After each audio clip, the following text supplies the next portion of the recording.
This is Siberia, a place that doesn't seem to belong to this planet, or maybe it belongs to an older version of it, before time learned how to rush.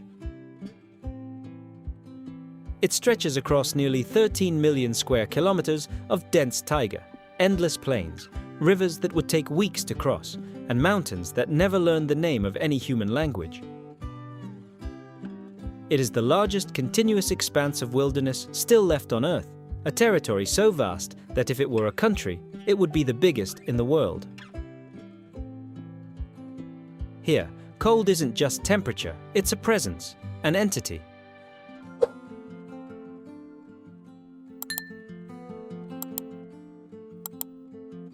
In Oymyakon, thermometers have recorded 71 degrees, a cold so absolute that metal splits like glass, your breath freezes in the air before it can dissolve, and words seem to die in your throat before they are spoken. Beneath your feet, permafrost holds rocks more than 4 billion years old, stones that existed before the first oceans, before the first forms of life, before anything we would recognize as a world. The Evenki crossed this land tens of thousands of years ago. The Yakuts learned to survive where no other people would dare to try. The Chukchi, in the Far East, built entire cultures on ice and wind. And before them, the Ice Ages shaped every valley, every lake, every cliff, with a patience the human mind cannot even begin to imagine. Siberia wasn't discovered, it was found. With reverence, by those who had the courage to look toward the white horizon and keep walking. Let's go beyond the edge of the map. At first glance, Lake Baikal looks impossible, a crack in the heart of southern Siberia that opens like an ancient wound in the body of the earth. 636 kilometers long, 80 kilometers wide at its most generous point, and 1,642 meters deep, enough to swallow the Burj Khalifa and still leave room above it. But it isn't the size that stops your heart, it's the color. On certain winter mornings, when the low sun hits the ice from the side, the water beneath the transparent surface pulses in a blue that doesn't exist on any painter's palette. A blue that seems to come from within, as if the lake were lit by some subterranean, ancient, silent light. It isn't sky blue, it isn't navy blue, it's the blue of something that has never been touched. Baikal is 25 to 30 million years old, the oldest freshwater body on the planet, formed when two tectonic plates began the slowest ritual of pulling apart. That rift never stopped growing. Even today, it widens by about 2 centimeters a year, as if the Earth is still deciding what to do with that space. The result is an ecosystem that has existed in isolation long enough to invent itself. More than 3,700 species live here and nowhere else on Earth.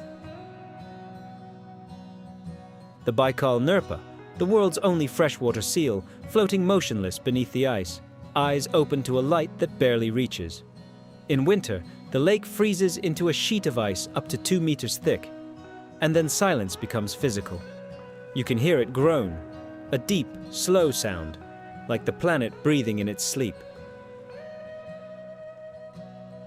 Walking on Baikal in February is walking on time itself.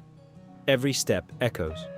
Every crack in the ice lets you glimpse the abyssal darkness below, and for a moment, all that separates you from 25 million years of history is a transparent plate of ice.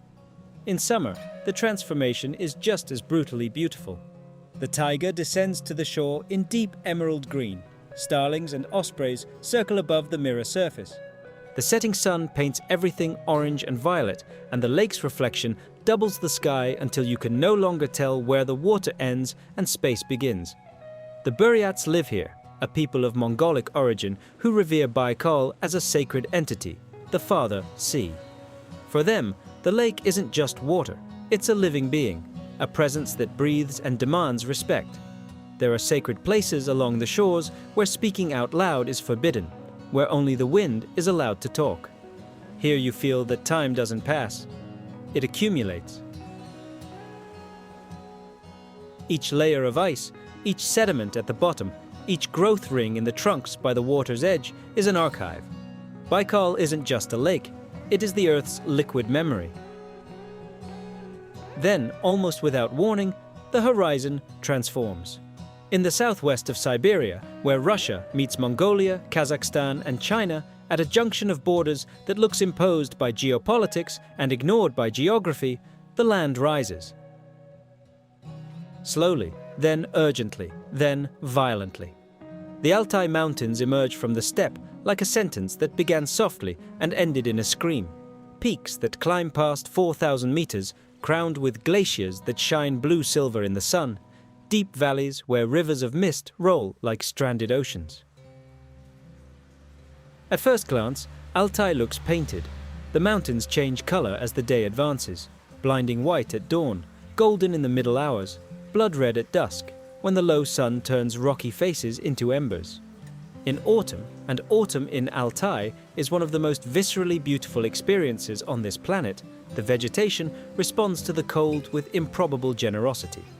Siberian larches turn golden yellow, birches explode in amber, and the contrast between the eternal white of the peaks and the soft fire in the valleys below creates a landscape that seems to breathe. Altai is one of the cradles of nomadic humanity. Here, excavations have revealed mummies more than 2,500 years old, preserved by permafrost, Scythian warriors tattooed with fantastic animals, buried with their horses, their weapons, and their gold ornaments. The famous Altai princess, or the Lady of Ukok, was found intact in a capsule of eternal ice, so perfectly preserved that her last meal could still be identified. It was as if the permafrost had decided to keep the dead so the living would never forget them. The Altai people today still inhabit these valleys, living in a delicate tension between modernity and memory. Their white felt yurts appear among the birches like perfect mushrooms. Their horses, small, fast, tough as the landscape itself, graze in meadows that shift from June's emerald green to October's burned ochre. The young learn to ride before they learn to read. Shamanism still pulses beneath the surface of every ritual, every offering tied to sacred trees on the slopes. Wind. Always wind in Altai, it descends from the glaciers with a sound that is neither quite a howl nor a whistle, something between the two, a sound that seems to come from inside the mountain, from a place where stone and ice have touched for millennia. When it stops suddenly, the silence left behind is so complete you can hear your own pulse. Here you feel the scale of human time against the scale of stone. Entire civilizations rose, flourished, and vanished in the valleys below, while these peaks remain still, indifferent, eternal. Each glacier is an archive of compacted snow, millennium upon millennium, layer upon layer. Altai doesn't keep secrets, it simply isn't in a hurry to reveal them. Farther northeast, beyond hundreds of kilometers of taiga that closes in and quiets around any road, there is a place where human civilization reached a conclusion reason would advise against. It stayed. Yakutsk is the largest city built on eternal permafrost. 750,000 people living on ground that hasn't thawed since the last ice age, an underground ice layer that, in some places, is more than 400 meters thick. Buildings here stand elevated on metal stilts so human heat doesn't melt the ground and slowly swallow them. Pipes run above ground, wrapped in insulation, like exposed veins of a creature that learned to live from the outside in. In January, Yakutsk routinely drops to 50 degrees Celsius. Cars are left running all night. Turning them off would mean never being able to start them again. Gasoline thickens, steel cracks. The air, in a strange silence, becomes visible. But Yakutsk is only the prologue. 350 kilometers to the south, along the Road of Bones, a highway built by Gulag prisoners whose bodies, legend says, were incorporated into the asphalt itself as a foundation, lies Oymyakon, a village, a few hundred residents, and the title of the coldest permanently inhabited place on Earth. The absolute record, 71.3 recorded in 1926. We call that temperature. In Oymyakon, it has a different name. It's simply February. In Oymyakon's winter, the words leaving your mouth freeze in the air, a local phenomenon called the whisper of the stars. The Yakuts, who have lived in this region for millennia, gave this sound a name that cannot be translated, only felt, the soft crackle of microscopic ice crystals forming in human breath, falling in silent cascades through still air. To survive, they developed a culture built around fire, the Yakutian horse, the only horse breed that needs no shelter at 50 degrees C, and a capacity for adaptation that defies any model of human limits. And then, in June, everything flips. Here, you feel the fragility of human existence in a way no words can fully capture. The fact that human beings not only survived here, but built cultures, told stories, raised children, and buried their dead. This is not a historical footnote. It may be the most extraordinary act our species has ever committed. Following the Lena River eastward, the landscape does something improbable. From within the river's silent mirror, the fourth largest in the world, carrying more water than anything Western Europe could even imagine, towers rise, hundreds of them. Some more than 100 meters tall, lined up like sentinels along 80 kilometers of riverbank, erupting from the taiga with an accuracy that feels engineered. They are not hills, they are not ordinary cliffs. They are the Lena Pillars, columns of limestone and dolomite sculpted by 400,000 years of river erosion, ice and wind, creating a natural cathedral no human hand could have dreamed. At first glance, the pillars look like something from another dimension, structures that belong to a younger planet, a more violent one, a more dramatic one. On a foggy morning, the towers vanish into mist above the Lena's waterline and reappear higher up in fragments, like a suspended city that exists only under certain light. In autumn, the blood-red trees between the columns clash with the stone's limestone grey in a way that makes the eye hesitate, not from confusion, but from too much beauty. These rocks are 540 million years old. They formed on the floor of a sea that existed here when life was still an experimental promise. When that sea withdrew and the land rose, ice and the Lena began their patient work of carving, removing everything weak and leaving only the most resistant structures, the most essential geometries. The result is a landscape that feels distilled, purified, reduced to its most honest form. White-tailed eagles glide between the towers without flapping, riding updrafts that rise from sun-warmed stone faces. Black bears descend from the slopes to drink at the Lena's edge and vanish into the taiga with a speed that makes you question whether they were real. In the silence between two wing beats, you can hear the river, not as noise, but as a constant, patient, inexorable presence. The Yakut people know the pillars as Lena Bastak, the Lena's spiritual stones. They say the towers shelter ancestral spirits and that the night sounds emerging from cracks in the rock are voices from the world that existed before this one. There are places where offerings are left at the bases of the columns, colored ribbons, coins, pieces of bread. It isn't superstition, it's an honest recognition that there are things older than any human memory, and that respect is the smartest response to greatness. Here, silence isn't empty, it speaks. It speaks of the slowness with which truly great things are built, of the patience beauty requires to reveal itself, of the fact that time does not destroy, it reveals. There is a moment, flying over central Siberia, when the mind stops, not from exhaustion, from incapacity. The forest below has no end. In every direction, as far as visibility allows, and far beyond, the Siberian taiga stretches out in dark, endless green, the largest continuous forest on the planet, covering 9 million square kilometers, sheltering a third of all the trees on Earth. If you planted a flag at the center of this forest and began walking in a straight line in any direction, you would walk for weeks before seeing a human face. At first glance, the taiga seems uniform, like a green carpet without texture. But as you descend, it reveals itself as the most complex place on Earth. Siberian fir, pine, Siberian larch, alder, birch. each species occupying its niche of altitude, humidity, and soil type with a precision that makes ecology feel like a language. In summer, the scent is dense and resinous, as if the air was solid. Warmed pine, wet moss, river mud, decomposing mushroom. It's the smell of something alive on an impossible scale. Through the taiga moves the last great megafauna of northern Asia. The Siberian brown bear, larger than any bear on continents farther south, emerges from the forest to the rivers in summer, standing in salmon fishing grounds with a dignity that feels rehearsed. The Siberian wolf, bigger and tougher than any southern relative, runs in packs through blizzards that would make any other creature stop. Wild reindeer migrate by the hundreds of thousands, moving through the taiga like living rivers, following routes that have been in use for 10,000 years. The Evenki, the quintessential taiga people, don't live in the forest.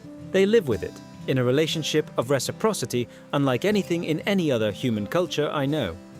The Evenki move with the reindeer, know every stream, every winter passage, every thinning in the snow cover that reveals where scattered pines create a less lethal microclimate.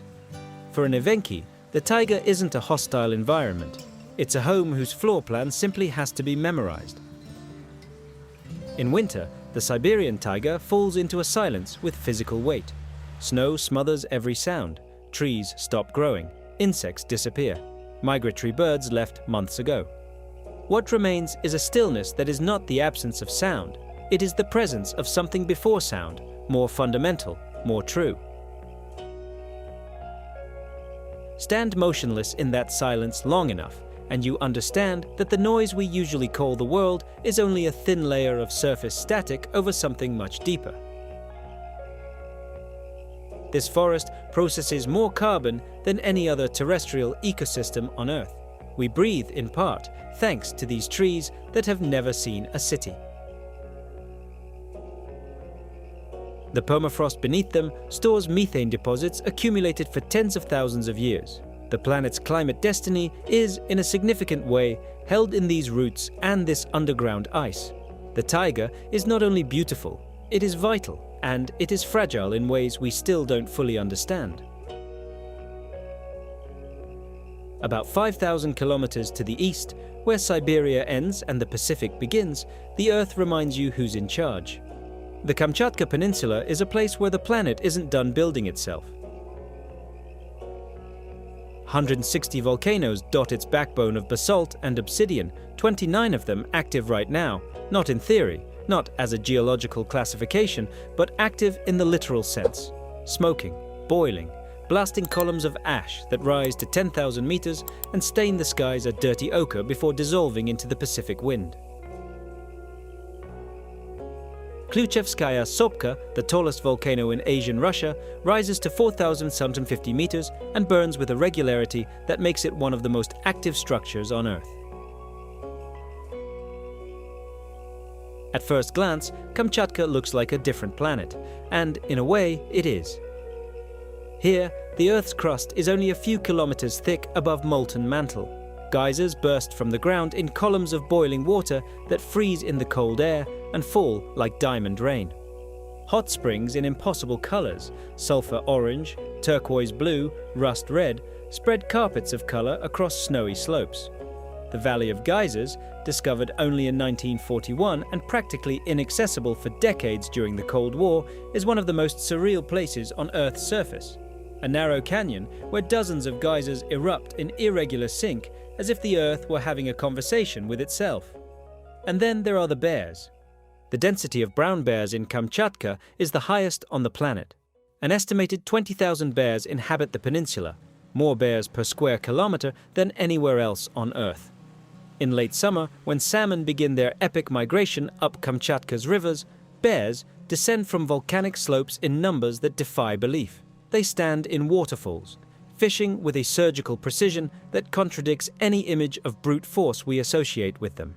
Mothers with cubs, old males covered in scars. Young ones who haven't yet learned the patience required. It is one of the most extraordinary natural spectacles still left on this planet. Not because it is rare, but because it is abundant, healthy, intact. Kamchatka's sounds are the sounds of a world still forming.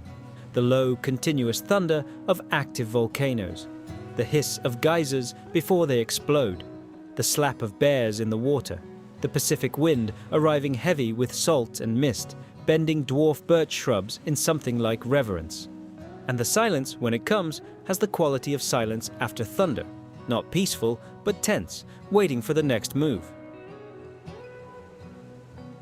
Here you feel that the earth is still happening. That creation is not a past event, but an ongoing process we are privileged and temporary spectators of.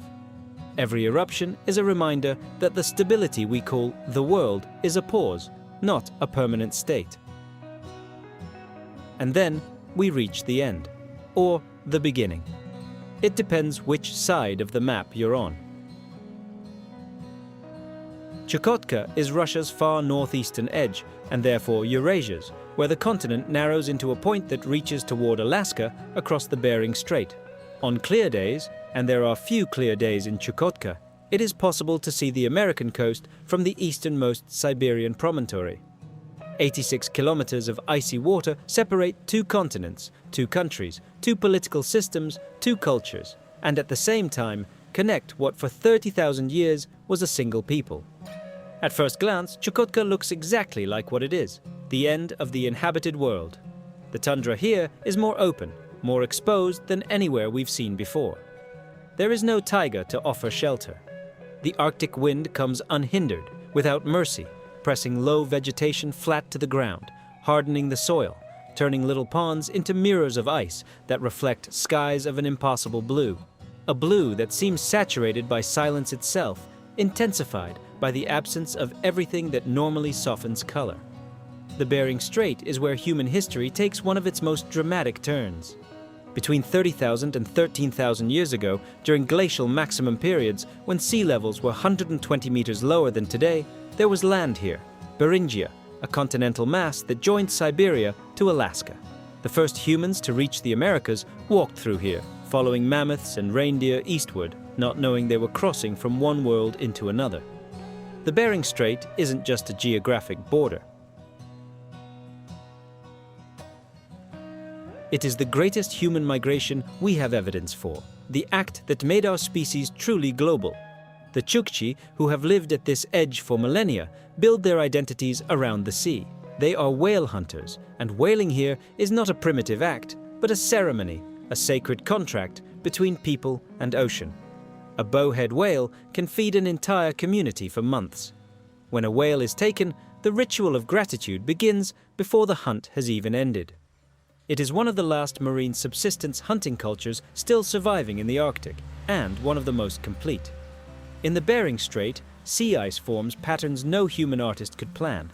Ice blocks the size of buildings pile up along the shore, creating ephemeral cities of blue and white that exist for a few weeks before wind and current undo them and remake them into entirely new shapes.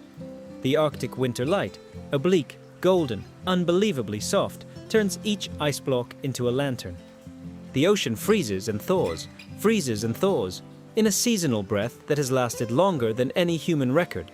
Here, standing on Siberia's easternmost promontory, looking west toward Moscow, 6,400 kilometers away, you understand something maps cannot transmit. Siberia is not a place. It is a scale of space, time, silence, life, and cold that reshapes any sense of proportion you brought with you. You reached the edge of the map and discovered the map was wrong. There was no edge at all. Siberia isn't just a destination. It's where nature stops you mid-step, leaving only the sound of wind, ice groaning, and your own heart beating. From auroras dancing over infinite forests to lakes that hold the memories of vanished peoples, every landscape tells a story, not in words, but in unforgettable awe. Baikal's impossible winter blue, Altai's burning gold in autumn, the 60-degree silence of Oymyakon, the limestone towers rising from the Lena like unfinished sentences, the taiga breathing for the whole planet without ever being thanked, Kamchatka's volcanoes reminding you the earth is alive, Chukotka's ice reflecting the last rays of a sun that won't set for months. Siberia is the place where greatness and fragility coexist so closely they become indistinguishable. Every iceberg is a fragment of time that doesn't stop. Every taiga tree is an archive of winters no book recorded. Every human community that persists here is a declaration that life, when it truly wants to, finds a way. The silence here is not empty. It speaks. It speaks of an earth that existed long before us and will continue long after. It speaks of human beings who looked at absolute cold and decided, somehow inexplicably, that this would be the place where they would build their homes, raise their children, and bury their dead. It speaks of the impossible distance between the size of the cosmos and the crisp clarity of a snowflake. It speaks of the fact that beauty doesn't need an audience to exist. It existed here for billions of years before the first human eye opened to see it. This journey is only beginning. There are hidden wonders, unexplored lands, and perspectives few dare to see. Subscribe to the channel, turn on notifications, and join us as we keep uncovering the breathtaking beauty and the secrets of the world, one breath at a time.